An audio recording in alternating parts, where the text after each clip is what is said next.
અમરેલી જિલ્લાના કુકાવાડાની ભારતનગર પ્રાથમિક શાળાના શિક્ષક મહેન્દ્ર કાવઠિયા વિરુદ્ધ ગંભીર આક્ષેપો લાગ્યા. આરોપી શિક્ષક વિદ્યાર્થીનીઓને પોતાની ઓફિસમાં બોલાવી દુષ્કર્મ આચરતો હોવાની ફરિયાદ કરવામાં આવી છે. પ્રાથમિક શાળામાં ધોરણ 4ની 2 વિદ્યાર્થીનીઓ સાથે ગંદી હરકતો કરતા રંગે હાથ ઝડપાયો છે.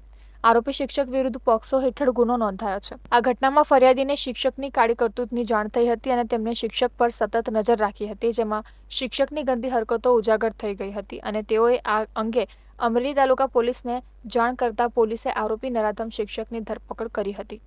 મને દેખાયું કે ભાઈ શિક્ષકે મારી છોકરીને અંદર બોલાવી, બરાબર. એટલે મેં મારા ઘરનાને બોલાવીને વાત કરી. એટલે એ શિક્ષકની ઓફિસને મેં મારા ઘરના પાટું મારી અને અંદર ગયા અને દુર્વ્યવહાર કરતેલો શિક્ષક એ મારા ઘરનાએ જોયેલો અને અમે પછી એને પકડી પાડ્યો. અને આ ઘટના વિશે અમે આપણે તાલુકા પોલીસ સ્ટેશને મેં ફરિયાદ નોંધાવી. અમારી માંગણી છે એને ફાંસીની સજા થાય અથવા તો મોટી જે સજા મળતી હોય એ મળે. અમરેલી પોલીસે આરોપી શિક્ષકની અટકાયત કરી વધુ પૂછપરછ હાથ ધરી છે. ઉલ્લેખનીય છે કે ગુરુ અને શિષ્યના સંબંધોને શર્મસાર કરતા આ બનાવ વિશે જાણ થતાં વાલીઓમાં પોતાના બાળકોને લઈને ફફડાટ વ્યાપી જવા પામ્યો છે. હવે વિદ્યાર્થીઓ શિક્ષણના ધામમાં અસુરક્ષિત બન્યા છે.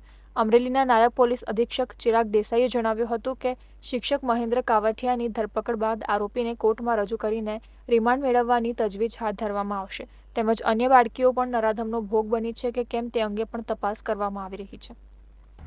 આરોપીની ધરપકડ કરવામાં આવેલ છે. હાલ અમરેલી રૂરલ પીઆઈ ઓમદેવજી જાડેજા દ્વારા આની તપાસ કરવામાં આવેલી છે. એફએસએલની ટીમની પણ મદદ લેવામાં આવી છે અને આગળ આરોપીના રિમાન્ડ કાર્યવાહી અને કેટલા સમયથી આ બે બાળકીઓ સાથે કેવા પ્રકારનું દુષ્કર્મ કર્યા એની ઊંડાણપૂર્વક તપાસ કરવામાં આવી રહી છે. બે ભોગ બનનાર બાળકીઓ સાથે છેલ્લા થોડા સમયથી આ પ્રકારનો શારીરિક અડપલા અને દુષ્કર્મ કરતા હોવાનું જણાઈ આવે છે.